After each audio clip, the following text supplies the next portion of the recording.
உங்கள் தோழி சுகுமாரி விஷயம் பேசுகிறேன். இன்றைக்கி ஆன்மீக தகவலில் திருக்குறளை பற்றி பார்க்க போகிறோம். திருக்குறள் வந்து இப்போ முதல்ல ஃபஸ்ட் அதிகாரத்தை முடிச்சுட்டோம், கடவுள் வாழ்த்து. ரெண்டாவது அதிகாரம் வான் சிறப்பு.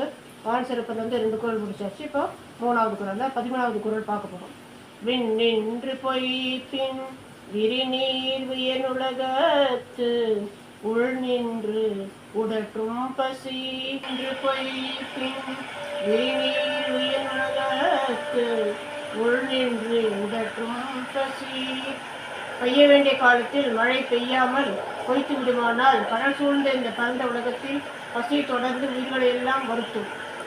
அடுத்த குறள். ஏரின் உழவர் புயலென்னூல் வாரி வளங்குன்றிக்கால்.